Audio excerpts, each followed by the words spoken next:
20 shows. I got like 30. And that's exactly how Kentucky felt like last week when we played Duke. We were in the rain, shedding tears, crying for joy, crying out for misery, whatever. Chris Hill, how were you suffering that Duke loss a couple weeks ago? I'm still crying, dude. I'm still crying. I mean, I wanted us to win that game really bad. I mean, we all did, but this Zion kid is for real. Yeah, he is getting comparisons to LeBron James. I believe there's a nickname going around right now called Prince Zion for those of you that are into all the hype. But I just looking at I really think he's going to be a great player. People are saying that R.J. Barrett might be better than he is, or is better than he is. But my eyes are telling me that Zion is just a man among men right now. Yeah. So Zion is easily the best player in college basketball right now, hands down. Yeah, without a doubt. I really feel like Kentucky definitely missed out on that recruit last year. Yes, we did. So Chris, you aren't in studio here today. We are doing show remote because we had a little ice storm last night. A little. First things first, how are you doing? Do you have power? Do you have heat at the house? I do have power, and I do have heat. We're have heat, good. But the air is still blowing through the windows, huh? yeah, just a little bit, man. No, I'm doing good out here in my neck of the woods. It's I watched the news earlier, and they were talking about more snow flurries tonight. So we may wake up in the morning with a couple inches of snow on the ground. Yeah, I mean, here in southern Indiana, I just got my power turned on back about an hour ago. But I'm looking across the street here, and the neighbors are still out. So hopefully everybody is safe that is listening to us tonight or tomorrow, whenever you're listening to us. We definitely do appreciate you guys, and all stay safe. And also, last week we missed a show because Chris Hill decided to hit a deer on the way here. Oh man! So get this, I am an avid outdoorsman. I love to hunt. I love to fish. Those are two of my favorite hobbies, and I have yet to get a chance to get in the woods this year. And all my friends were like, they're ragging on me because they're posting all these pictures on Facebook of their nice big deer and stuff and all this stuff. Well, I hit, man, and I hate it. I hate it because it kind of went to waste. But I hit like a really small button buck, and I still feel horrible about hitting him. But he took out like half the grill of my truck and my bumper and a headlight and a bunch of other stuff, which, I mean, yeah, it's replaceable, but I can say that I did not go empty-handed this year. I did kill something. There we go. So, just to help pay for Chris Hill's refurbish of his truck here, be sure to go ahead and like, comment, and subscribe to the Big Blue Breakdown channel. And if you're listening to us on podcast format, be sure he'll go ahead and follow that podcast as well. The more listens we get, that more it helps us, the more it helps us grow. But let me tell you a little story about my little deer incident, Chris. Oh Lord. Okay, I wasn't really going that fast when I hit mine, man. I think I was doing like 50, and I kind of saw him coming, right. And I slowed down enough I was doing maybe 40 when I hit him, but I still hit him hard enough to kill him and to kind of kill half my truck. But were you like cruising when you hit your deer? Yeah, we were cruising about 65. So let me give you a little backstory here. So where we hunt deer back in Kansas, we like push the draws and stuff. There's usually about 10 or 12 of us, and we have people that push the draws and people that block us, and stuff, and then shoot the deer as they come out.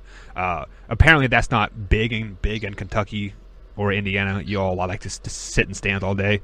Yes, we do. We like to push deer, get in the thicket of things. Well, this particular day, there's only 4 of us. It was me and my uncles, and we didn't see nothing all day. Literally, I think we saw maybe 3 or 4 quail. It was just an overall bad hunting day, period. So we went out to eat, and we started to head home, and we're heading home. Doing about 55, 60 on the highway. There's 3 deer standing in the middle of the road. We didn't have time to stop. killed all 3 of them, right? And we're like, well, shoot, we all have tags. They definitely expire here in like a week or so. So might as well use them. Huh? Yeah, we harvested deer. We threw the tags on them and threw in the back of the truck and towed the other car home because that truck was pretty much totaled. So, oh yeah, but yeah, that was a good times. Good times. I mean, dude, I always tell my friends that if you miss a deer shooting it with a gun or a bow or whatever, just put a horn and some lights on your bullet and they'll run right into it. Exactly. Yeah. So my sister has had the worst luck with deer. We actually lived in the country and our driveway S turned through some trees and like up into the house, and she was literally parked and a deer ran into her car and it totaled out her car from being parked. That's just shitty luck, man. That's bad. To this day, my dad has that little antler off of the deer, and he puts it in her car every now and then just because. That's a good dad right there. Always reminding the kids to be careful. Right. So, anyways, let's go ahead and get on to today's show here. For those of you that don't know, Kentucky did play last night on Wednesday. They played North Dakota Fighting Hawks. We ended up winning 96-58. It was pretty much one-sided since the tip of the game. It was 4 or 5 minutes into the game, I kind of caught myself zoning out because we were up by 15 or 16 points at that time. Just to go through the starters and their stats real fast. Reed Travis had 21 minutes with 11 points. PJ had 17 minutes with 25 points. Had a really great night. Johnson had 34 minutes with 12 points. Quigley 27 minutes with 12 points. And Tyler Hero 25 minutes with 18 points. Just a notable coming off the bench. EJ had 8 points for 26 minutes. One thing that's kind of surprised me a little bit is Quade Green not getting a lot of playing time. Only 16 minutes with 16 points. Our fellow co-host here, Chris, he actually wrote a pretty good article in a few Facebook pages that we are a part of, and he was referring to the point guard play, the one with why Quade and Tyler Hero just aren't playing that great right now, and his thoughts were, when you have 2 good point guards, you have no point guards. Like, what are your thoughts on that, Chris? Like, do you kind of agree what he's saying there? I mean, I kind of do, but I kind of do, but I kind of don't. Honestly, man, Tyler. I mean, we talked this kid up. Like, I know I did, right? And yeah. I was ready to jump on this kid's bandwagon and ride it all year long. Because I mean, this guy, his upside is crazy. He can shoot the 3 ball. He's a great guard. I don't know if we have too many chickens or too many roosters in the chicken coop or what's going on. I mean, I don't really know, but he surprised me. I mean, the Duke game was not relevant. Our second game of the season, when we played, who did we play? I mean, we blew them out. It was can't remember now, but yeah, I know who you're talking about. Yeah, I mean, he was flat in that game. I mean, last night he showed what he could do. Yes, it was against a team that probably none of us have ever heard of. It was Indiana, Pennsylvania is who you're referring to, I do believe. Yeah, something like that. Yeah. But I mean, he's not. I don't know if it's because this team's young and they haven't really played that much together, or what. I don't know if the team chemistry is bad or what's going on. But he did not come out of the blocks running like we all thought he would. he's getting plenty of playing time. I don't think that's the issue. I mean, he's just. I don't know if like the pressure is maybe getting to him or what. I don't know if the pressure is getting to any of these kids. I mean, you can't really tell. That Duke game. I mean, the first 5 minutes of that game. I mean, every Kentucky fan had their head in their hands. They were doing the surrender cobra. I mean, it was bad. Me personally, that the first 5 minutes of that game, I knew it was over. I mean, I knew there was no chance that we were going to beat Duke. There was zero heart shown on that court that night from absolutely none. Yeah. You're right. And maybe the only one that showed a little bit of heart was maybe Reed Travis, just because he has been in some of those lopsided losses playing with Stanford, and right, and like so, but like most of these kids have never been beat like that. Before. I mean, like just physically manhandled all game, and these last two games they're kind of getting their confidence back up a little bit, and they are.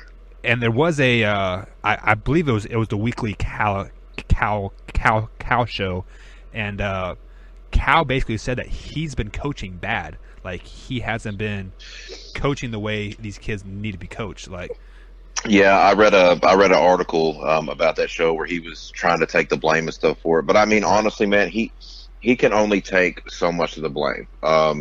It's not like he's a bad coach. I mean, we all know that he's a great basketball coach, and he's not. I don't know if it's got to be. And I have to disagree with you there. I don't think he's a great coach. You don't think so? I think he is a subpar coach. He is a great recruiter, and he gets the players where they need to go. But if you think about it, in final possession, seconds of a game, he kind of seems lost. He doesn't know what to do. Like, and take example for like Duke. Like,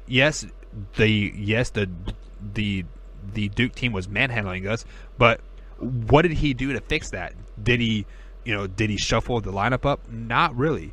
I mean, he pretty much played the same 7 guys all like the whole game. He didn't really shuffle a lot of people up. Right. Maybe he's still trying to figure out. I mean, who he wants where. I mean, that's the only thing I can think of. I definitely agree with that. Yeah. I mean, that's really the only thing I could think of. He's still trying to. I mean, yeah, he's practiced with these kids, for a while now. Yes, we've had June or whatever. Yeah. Right, we've had preseason tourneys in Bahamas and so on and so on. But I mean, honestly, that preseason tourney in the Bahamas was more of a. I don't want to say it was more of a vacation than anything, because I mean that's basically what it was to them. They didn't play teams down there with the caliber of of Duke, of Kansas, of North Carolina. Well, they did teams like that. They did play that one team from, I believe it was the Bahamas national teams. They beat down Michigan as earlier this preseason. So I mean, like those guys aren't no scrubs there. So, well, I guess, but still, I mean, it's not this team. I mean, like you said earlier, I mean, it seems like every game, they're you can kind of see a glimpse of there's more chemistry. They can kind of read each other better. They know what certain players are going to do, so on and so forth. I think by the time we get into, like the heart of the season, the SEC games, the SEC schedule, when we get to playing, those harder teams, so on and so forth. Auburn, LSU, right? Then we're really going to see what this team can or cannot do. Around here, especially when it comes to college basketball, it is national championship or bust. Yeah, 100%. And if we're not winning national titles, people are disappointed, and so on and so on. I mean, I get that. Growing up here and being a lifelong Kentucky college basketball fan, I mean, that's kind of the thing that you expect. I don't know. I can't say confidently that this team is a national championship caliber team. I mean, honestly, this looks like the year of the Blue Devils. I hate saying Right, that yeah. because I'm not a Duke fan. I know that puts a big old smile on Billy's face wherever he's at. Yeah. If he's listening, I know he's giggling right now and saying I told you so. But man, that's fine. He can do that because Duke is a legit title contender. But that is the magic of March Madness, man. Like, right. Like, and that's what I was fixing to say, man. If we were having like a 5 or 6 game series, then it would be Duke 100% of the time. Right. Do not get me wrong, but there could be a game where Zion gets in foul trouble, R.J. Barrett just isn't hitting shots. They can get beat by a Kansas State or a Kentucky or who did I watch last night? Or North Carolina.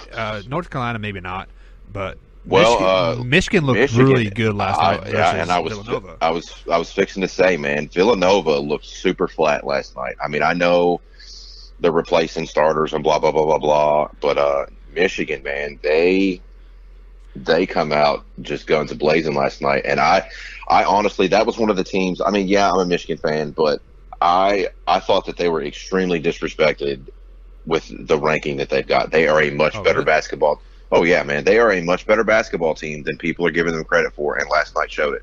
Last night definitely showed it. So really, man, there are a couple teams in the Big Ten that are going to surprise some people. Indiana last night played great. They've got that I kid. called that game last night. That kid from New Albany, Romeo. Yeah, man, that guy is a hell of a basketball player. I mean, Indiana's going to surprise some people this year. I don't think Michigan State is going to be what everybody thinks they're going to be this year. Izzo always has them in the right format when it comes to when it comes time for March. Yeah. You're right. Every time he's an 8 or 9 or 10 seed, he ends up in the Final Four. So, but yeah, man. I mean, like you said, you're basically playing to get to March, right? And honestly, man, nowadays it does not matter if you're seeded 1st or 16th. Right. Anybody the parity and the NCAA basketball now is just because these all these kids are playing at a high level since they're 8 or 9 years old. So me and they all can't go to Duke. They all can't go to Kentucky. So that is why you get your Chicago of Iola or your whoever else. Your George Washingtons, your Davidsons. Right. But you brought up the Villanova game last night. If you guys listen to Just for Clicks, that is my own personal show that I have. I actually had Villanova beating Michigan last night, and boy was I wrong on that game. But check this out. This is the first time in 105 games Villanova has lost by more than 10 points. Yep. Wrap your head around that. 105 games. That is what, 4.5 seasons? Just about. 3.5 roughly. seasons? Yeah. Yeah, roughly. So, yeah. I mean, that's just crazy. Yeah, I mean they have been playing. I mean they've been one of the class programs of the last 4 to 5 years, definitely, without a doubt. Yeah. Well, I mean, what, 2 titles in the last 4 years, 3 years, something like that? I mean, really not for sure, to be honest with you, man. Like, I have so much stats going in my mind that sometimes championships just slip my mind, honestly. You are the stat man. Yeah, I do like keeping those numbers because numbers never lie. That's right. They never lie. But as Kentucky gets loaded up for Sunday versus VMI Cadets on Sunday. Sunday. And they're another team that Kentucky should handle pretty well. They have it's a 97.7% chance of winning this game on the Kentucky side. What are you kind of looking forward to this game, Chris? Like, what do you want to see moving forward till we get to the Thanksgiving break and beyond here? Like, what needs to happen in your eyes? Okay, well, what we were talking about earlier, guard play. I mean, we've got like what, 5, 6, 12. I mean, it seems to be an infinite number of guards on this team. I mean, we need to find our 2 guards that we are going to stick with for a majority of the season.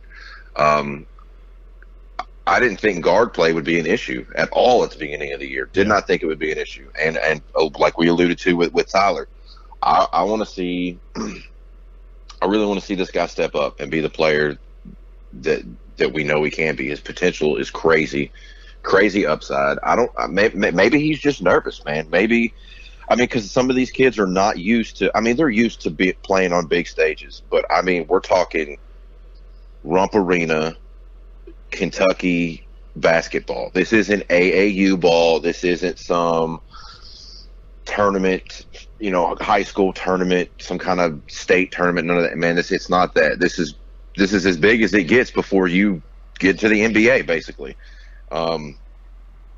And you got to handle it a certain way. If you can handle it a certain way and get, the butterflies out of the way and just not even think about that and just play ball. I mean, I just want to see this guy go out and play ball. Reed Travis or Travis Reed or whatever the hell his name is. He's been probably like him and PJ have been the two shining stars, I guess you could say, this year.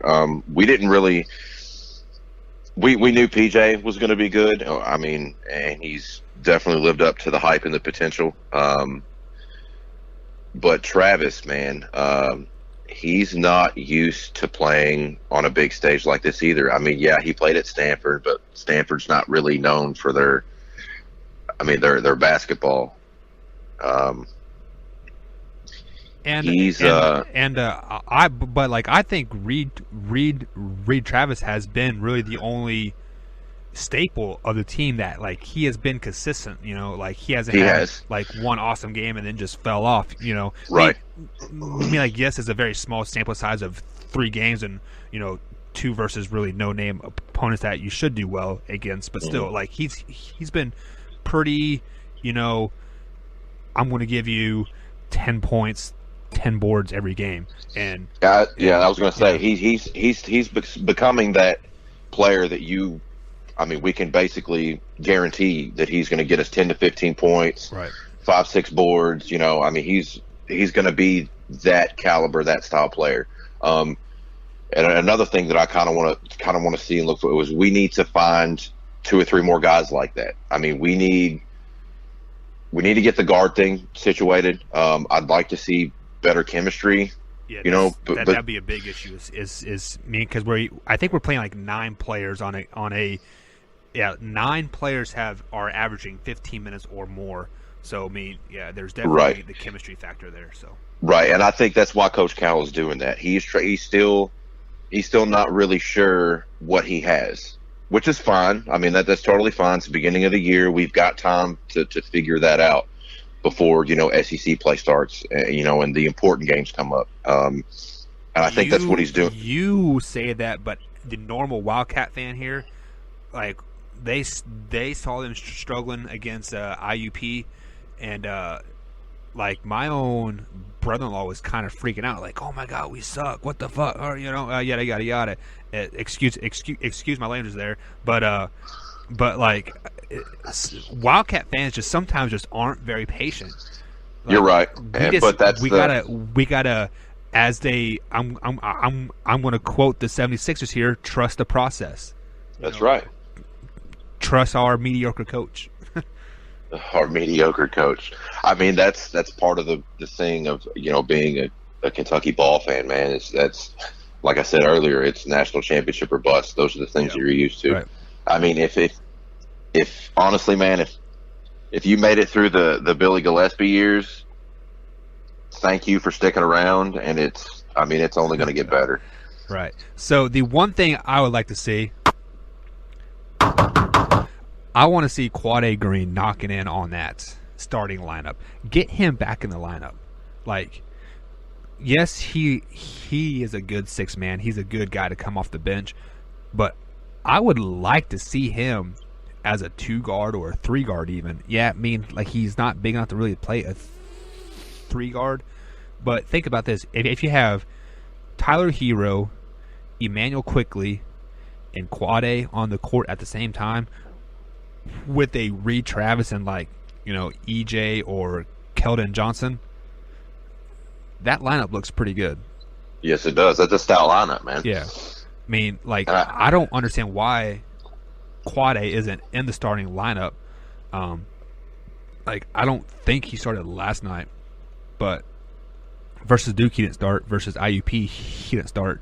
So, like, I'm kind of curious of like, is Cal just giving Tyler kind of like that nod because maybe Quad A isn't practicing hard or something, you know, maybe trying to open up his eyes a little bit. But yes, yeah, I was going to say, man, maybe that's like an internal thing, right. Like a team internal thing that, you know, we don't really know what's going on. I mean, you never really know. Yeah, like you don't know, but my eyes told me last year that Quad A was the leader of that team come March. I mean, there were games where he put the team on his back and willed them to win. A game that comes to mind is that West Virginia game when like we were down 17 or 20 points and we come back and won. Quad A Green won that game for us. Whether you want to say it or not, my eyes don't tell me. Yeah. Maybe. No, you're right. You're right. But let's move on to some news here that kind of got me kind of confused. LaMelo Ball, the son of Lamar Ball, the guy who started that JBA, I believe it's called. Mm-hmm. But this Lamar Ball and his brother, LaAngelo, they both leave high school and college to go play overseas, to play in this professional league. I don't even know where it was at. Was it England or something? No, I think it was like in Italy, I think. Oh, either way, it was some professional league where they allegedly didn't get paid, but that will come further into the story. But LaMelo Ball is a senior at a private school out in California, and he is on the ESPN 5-star recruiting list, but he has mentioned Kentucky, Duke, Michigan State, and North Carolina as possible places that he wants to play college ball. But then I scratched my head. Weren't you just in Italy playing professional ball? How can you become a college athlete? Well, LeVar Ball is telling people that his son never got paid over there. He wasn't making that $100,000 that was reportedly that he was making, and whatnot. Right. That's got to be the loophole. That's the only thing that I could think of that will keep. That's got to be some kind of loophole that they're getting through. Well, the only thing I can think of is where he didn't get paid is where they paid his dad just to keep his amateur status. Maybe. Right. That's the only thing I can think of. But I want to ask you, would you like a person like LaMelo Ball at UK next year? Would you want to bring his, I guess, quote unquote baggage to the great state of Kentucky? You know, you want to hear his dad talking about how bad Coach Cal is all the time and everything else. And that. Okay, here's my take on that. If this kid can play ball, which he obviously can. He's a 5-star recruit, so I mean he's obviously not horrible. Okay, well if he is a good player and as good as they say he is, and so on and so on, I would love for him to come here. But what I don't like, like his father. I cannot stand his dad. Cindy dad. Hates I hate him too. I hate him too. And the only reason why I do not want this I don't want him coming here is because of the circus that his father will bring with him. I do not like that at all. His dad is going to get up on television and say all these things about how Coach Cal's playing his son wrong and how he would be doing things different and blah blah blah. Well, if you were so good at coaching your son and so on and so forth, that you'd be a coach yourself, and I mean, we wouldn't be in this. You wouldn't be in that predicament at all. He wouldn't have had. Let me stop you right there. He apparently isn't a horrible coach because he has coached 3 sons. One is in the NBA. The other one was a UCLA scholarship player. You know, bound to be in the NBA at some point. And then he has his youngest high school son here as a 5-star recruit. and he also coaches I believe it's an AAU team. I can't think of the name of it, but they're obviously pretty good team if they're getting shown on ESPN and stuff like that. So, I mean, he's doing something right. Yeah, I mean, yeah, he's doing something right, but what he's doing wrong is I don't like it. I don't like how he's so easy and so quick to get on TV and drop all these quotes about how his sons are basketball gods and all this other crap, and so on and so on. Like how he could beat MJ on a right, man, yeah. Right. And I mean, be for real, man. There's no way. Well, I mean, if his kids are as good at ball, as they say, as he thinks they are, and whatnot, I mean, then his son will take the Lakers to a title. They didn't need LeBron to come to LA to take him to a title. If his son is so good, if they were so good, then why did they go overseas and play ball for a year instead of doing the right thing, staying here, going to college? I mean, doing it the way that everybody else did it. I mean, yeah, they went overseas to make money, I guess, or to play professional ball and to get that hell, what's the word I'm looking for? To get that experience and whatnot. But I mean, I don't want this guy. That's the only reason why I don't want that kid to come to Kentucky. If he comes to Kentucky, he brings his dad, he brings all that baggage, he brings the ball circus to town, and nobody wants that, man. We are conservative basketball fans. We don't want to hear how good your kid is. I mean, I don't want to hear about how good your kid is, and so on and so on. It's not about just your kid. It's about this team. It's not ever going to be just about your kid. It's going to be about the team. That's not how Coach Cal coaches. I mean, if that's how his dad wants to be, and then he needs to go to some other school where it can just be about his kid.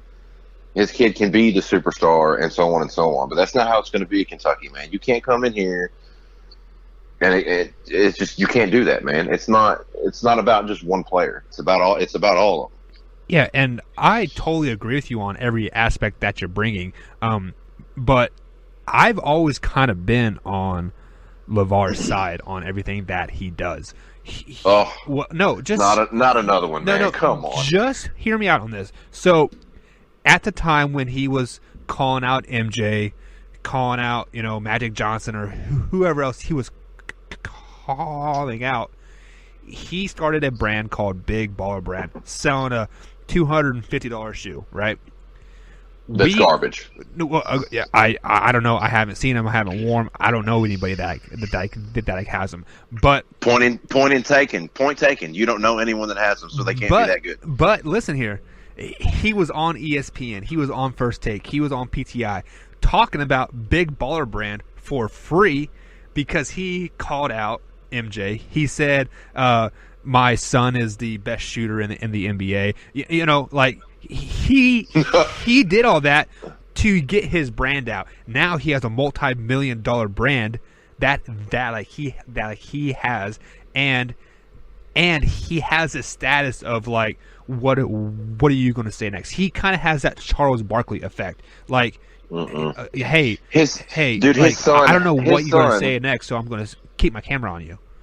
His son has the ugliest jump shot that I've ever seen in my life. Like, I shoot better than him. Yeah, man. I would rather watch Charles Barkley play 18 holes of golf than watch that guy shoot a basketball. It's horrible. No way.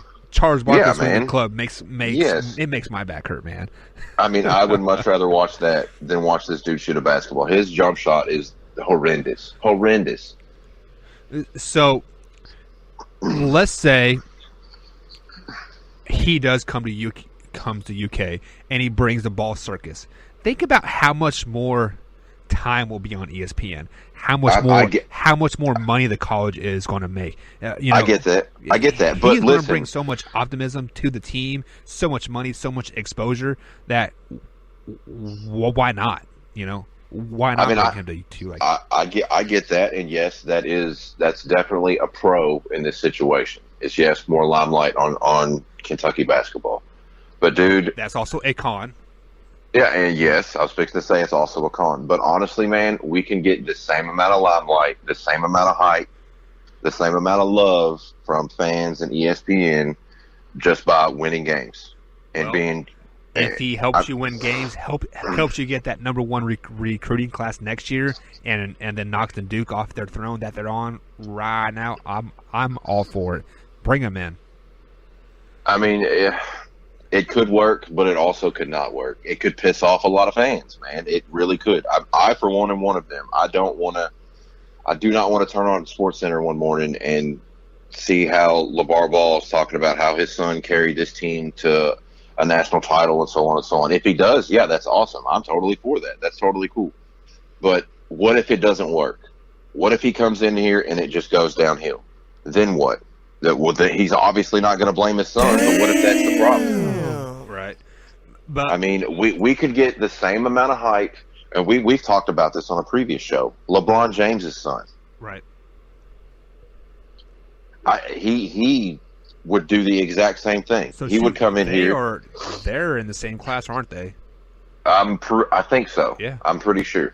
I mean, I would rather jump on the LeBron James hype train than LeVar Ball's any day. Because what if they both came to UK? Then it's then it'll be pandemonium, man. It'll be crazy. Would that be a class of egos happening? I think it would. That situation would definitely be too many roosters in the hen house. I mean, that's like hell. Like look at Golden State right now. They've got their starting lineup is basically the NBA All-Star team. Yeah, but But there's some inner turmoil happening there. But exactly, they're also professionals, and they'll come on the field and they'll perform. So yeah, I mean, yeah, NBA is a completely different beast, but it's, I mean, tomato. It's the same. It's kind of the same thing. You can't have. I mean, yeah, you can have all kinds of superstars on your team, and you cannot win a game. I mean, if they don't play to their potential, play to each other's strengths, and play as a team, and they're just out there for number one and don't care about anyone else, then it's going to be a shit show. So before I move on to the next topic, the final topic of today's show, I'm going to ask you another question about this ball issue. Let's say LeBron James' sons and the Balls both come to UK. Do you think that does that push away other top recruits, or does that bring other top recruits in because they'll get that exposure that they're looking for? I think it'll be a little bit of both. I mean, because think about it. Me personally, if I was a recruit coming out of high school and could basically pick, if you were good enough to pick what college you wanted to go to and play ball at, would you rather go somewhere where you're going to be that guy that everyone's going to talk about? You're going to be a hot shot on campus. You're going to be the leader of a team. You're going to be the leader of that team. Would you rather play there or go somewhere where you're playing with players that their last name's James or Ball, and you're not going to be that guy? That's. If you are asking me that question, I would go to the same college as them. Because let's say I'm not a top recruit. Say I'm number 5 or 6 in the country. They their names are just like alone will put more eyes on my game, and more likely for scouts to see me. More likely for me to cash that check like the next year. So I'm all for it, and I would go where they went. I don't know, man. That's iffy. I mean, I'm all for the James hype train because LeBron has proven himself. I think his kids kind of understand what it means to play ball with their dad's last name on their jersey. I mean, they don't. Man, I don't know. I'm for it bringing hype and all that. I'm for that. I'm totally for that. Any chance to get Kentucky's name in people's mouths and to get us more limelight. I'm all for that. But like I said, man, we could do that without those guys. We've done it before without those guys. It just makes it easier with those guys here. Yeah. Like, especially Ball. But yeah. It is what it is. So, Chris, let's go on and move on to the final segment of today's show. And that was a female screaming because Kentucky is on a slide right now. Football team got beat by Tennessee last week. Yeah, we did. It was kind of a manhandling, to be honest with you. We were down 17-0 at halftime. Even it up, in the third quarter with 7-7 scoring a piece, and final score was 24-7 at the end of the day. Really, Kentucky had all the. I don't want to say momentum because they just got beat by Georgia the previous week, but they had the momentum, because they broke the Florida streak. This was the year to break the Tennessee streak, but obviously it just didn't happen. Just what are your thoughts on this game, Chris? Like, it was horrible. I mean, that was probably the worst game that we've played since the Texas A&M game. I don't know if. I mean, quarterback play was not good. Was not good at all. I mean, Terry touchdown he was 21 for 34 for 172 yards with one touchdown, one interception. Yeah, that one interception, and then, I mean, a third quarter rolls around and Gunnar Hope comes out, and his very first pass from scrimmage was a pick. I mean, I don't know if it's not the quarterback play's not been consistent the past. I mean, 3 or 4 games. You're right on that. I mean, 100%.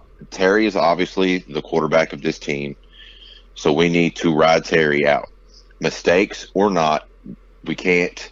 I think bringing Gunnar in kind of, I don't know, it kind of maybe it puts a bad taste in Terry's mouth and he's not playing to his full potential. I don't know. And where in the hell did our running game go? Like, where has it been? Well, it has completely fallen off the map.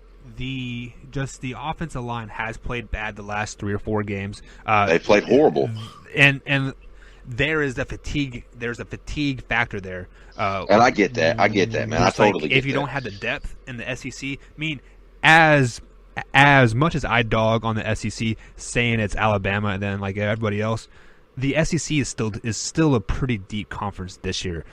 You have Florida, you have LSU, you have Georgia, Texas A&M, Auburn. Yeah, if you really look back and think about it, they've actually had a fairly rough schedule. Mean what they played a Florida team. Mississippi State at the time, I believe they were 19th. They were ranked. South Carolina, they aren't horrible, but they're a mediocre. I believe they're 5-4. Texas A&M at the time was ranked 19th or 18th.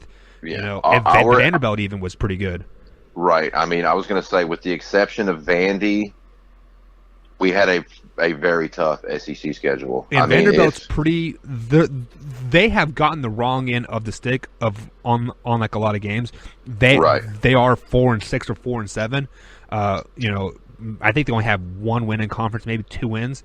But they're bottom of the barrel with Arkansas. Yeah, but you also have to look who they played. Vanderbilt played a Fighting Irish team. They only lost to them by 4 or 5 points. They played Georgia at the time. They were number 2, only lost by 28 points to them. And number 14 ranked Florida the very next week lost by 10.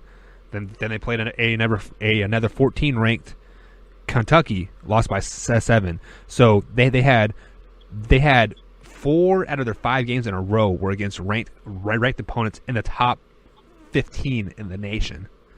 Mm-hmm. So they're a solid team. So and I know people are I mean, I've had a couple friends that are like, "Oh man, the season's over. This was a horrible season, lost season, blah blah blah." No, it was not.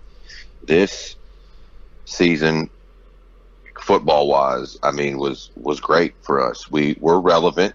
We're in the top 25. Which honestly, at the beginning of the year, if you'd have told me that we were going to beat Florida, which you called, congratulations. I mean, yeah, which I called, but still, Let's give you a round of applause for that one. Yeah, thank you. But still, if you'd have told me at the beginning of the year, going into the Georgia game, that the winner of that game wins the SEC East, I'd have told you were smoking crack. Right. I mean, we've got to, as football fans, I mean, we've got to find some kind of silver lining in this season. And this has been one of the best Kentucky football seasons that we've had in a while. I'm totally fine. I'm fine. Okay, I'm not fine with losing to Tennessee. I wish we would have ended that streak, but I mean, it happens. We're at the end of the season. It is a hard place to play. There's 90,000 people there. You're right. In that Middle State, that is not an easy stadium to go to and win at. I mean, case in point, we have not won in Knoxville since the 80s. Yeah, I believe it was 89 the last time they won there.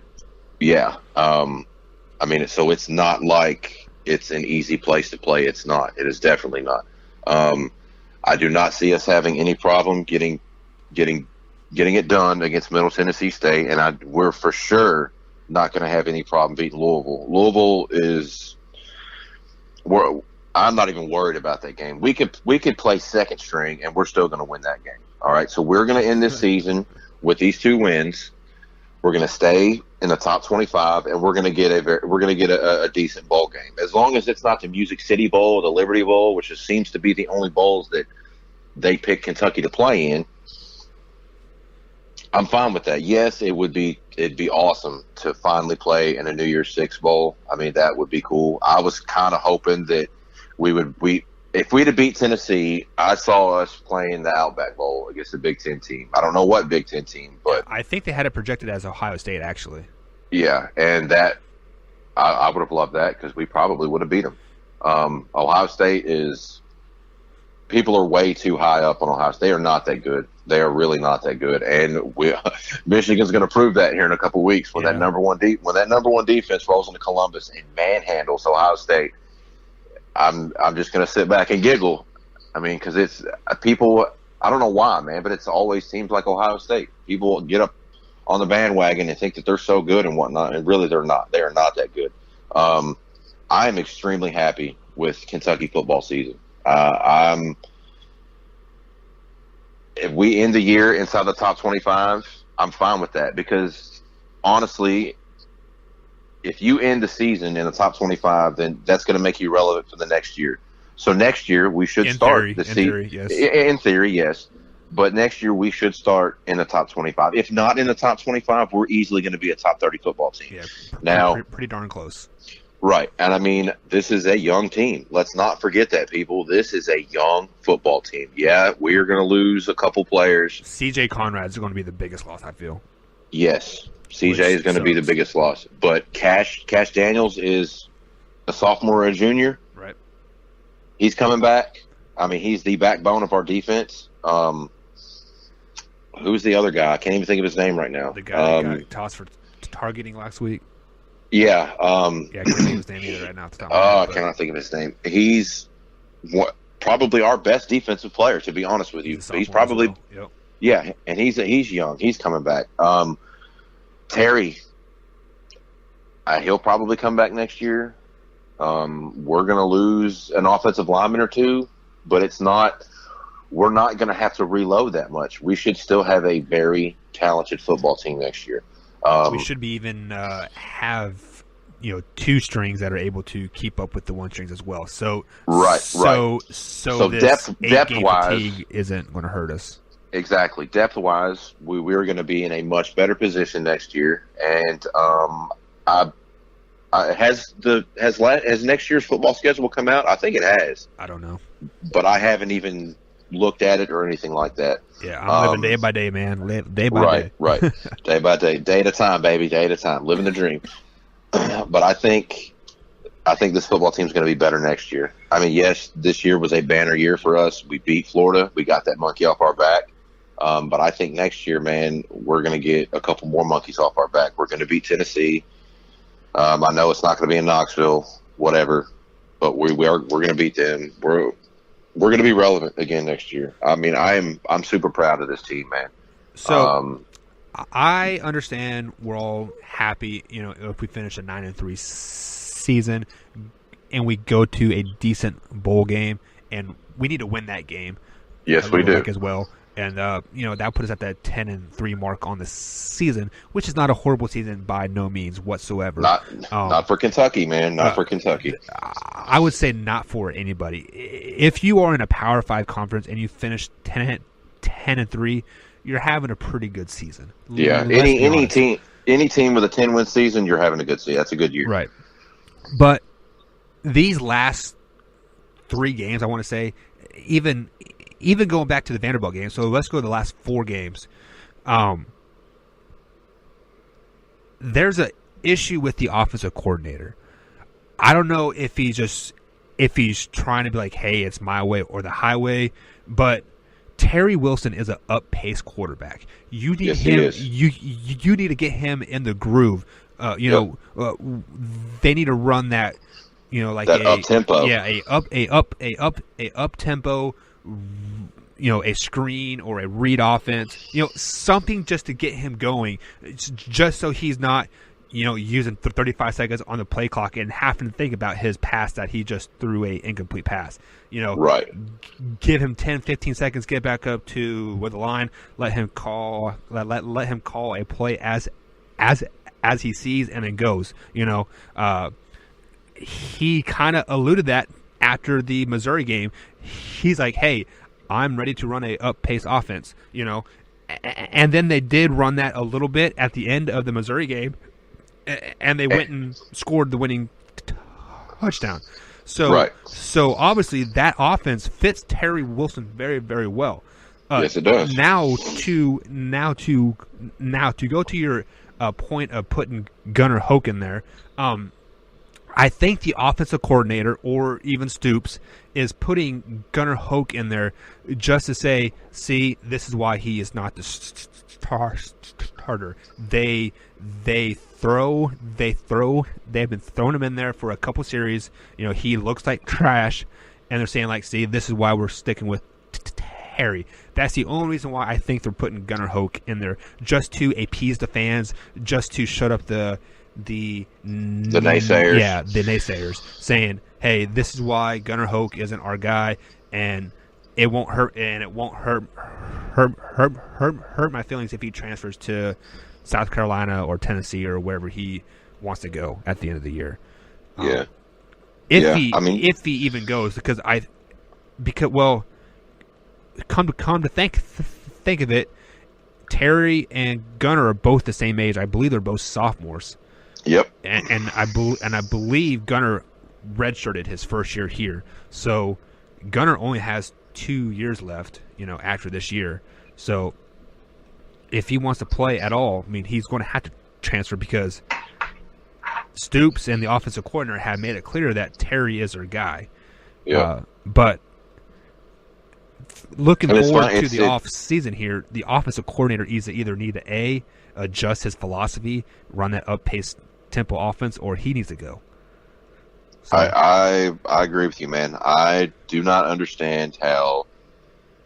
Because if you watch the first 5 games of our season, that's basically it. You've got Terry running. It's not a super up-tempo offense, but it's fast enough to keep him from having to make crazy quick decisions and you so on. You also have Snell rushing for 120, 130 yards a game, though, as well. That and Terry ran. Terry ran a lot. I don't understand where he has fallen off with running the ball. He could be tired too, I get that. I don't know. Like they played 10 games. They've been practicing since May, June. This is the meat of the season. Of the season. They're struggling to get these last 2 weeks, and then they're off for a month, and then they're going to play a bowl game. So, yep. But like we've alluded to, we do play Middle Tennessee this coming Saturday at 12 p.m. The game is on the SEC Network channel. I made a statement earlier this year that I thought this was going to be a trap game for Kentucky.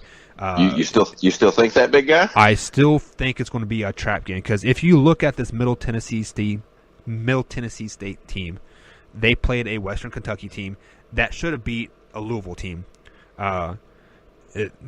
Yes, Louisville is not good, but they're a dumpster fire. But they are still in a Power 5 conference, and they did beat. I don't even know what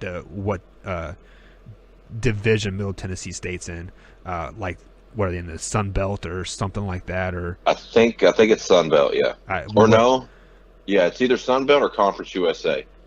But either way, this is a conference that shouldn't be any good, basically. Right. But this Middle Tennessee State team, they are 7-3. They beat the Western Kentucky team soundly by a team that should have beat Louisville, even though Louisville is horrible. But if Louisville was in that conference, they would be 8-2, 9-1 even. Like, who knows? But at the end of the day, Kentucky's not going to lose this game. But it is going to be like another one of those Missouri games where we have to drive late, where we have to do something crazy to win the game. 24-21 type of score. But it's just, this is that trap game where they're just struggling to get through. They're looking for the rivalry game next week or the following week, and it's just, it's the end of the season, it's going to be a tough game for them, whether Kentucky fans want to admit it or not. So what are your thoughts on this game? This game is going to be a blowout. It's not even going to be close. Blowout. Not even close. Kentucky's going to win by at least 20. What's your final score? I'm going to go.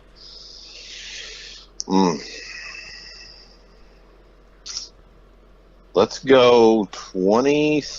No. I don't know. Maybe they might not beat them by 20. We'll say final. 34-10, maybe 34-17. Barring any kind of crazy injuries or anything like that, this defense is not going to have any problem taking care of that. I mean, honestly, man, defensively, I'm not worried. I'm worried about our offense because, we've been slow. But maybe this is going to be one of those games that maybe this is the game that our offense gets back on track. Hopefully. We get back to the bread and butter, which is feeding the ball to Benny and letting him run, 150, 175 yards, whatever, and a couple scores. I even wouldn't mind seeing AJ Rose. Me either, man. And I wouldn't mind seeing Terry. Terry, if you look, that one interception he had against Tennessee, he did not have. It was a very, very tight window to fit that ball in. I don't even think the great Tom Brady could have made that throw. He should have. Brady's trash. Oh, whatever. That's another show, man. Come on. But he needs to not. He's trying to force the ball into windows that he can't do. I hate saying that, and I know he doesn't want to hear that because anybody doesn't want to hear that. He's probably doing that because he's looking over his shoulder because he knows Gunnar Hoke is going to come in. Is chomping at the bit right behind him. You're right. Which is the coaching fault there for even entertaining that idea in the middle of the season. If they wanted to entertain that idea, they should have done that against Murray State or whoever else was our early game that was just a blowout, But whatever. You're right, but his decision making, I'd like to see that get a little bit better. Stop trying to force the ball, run the ball. The guy's got legs; he can run. He's very fast. We've seen that the first 5 games of the season. The guy can run. He reminds me a lot of Denard Robinson. Denard did not have the best arm, was not the best quarterback, but man, when that dude could run, I mean, his very first play from scrimmage was a 66-yard touchdown. He fumbled the snap, picked it up, dusted the ball off, and nobody touched him. Right. He took off. And Denard was a lot like that. He would try to fit balls into windows that he couldn't do.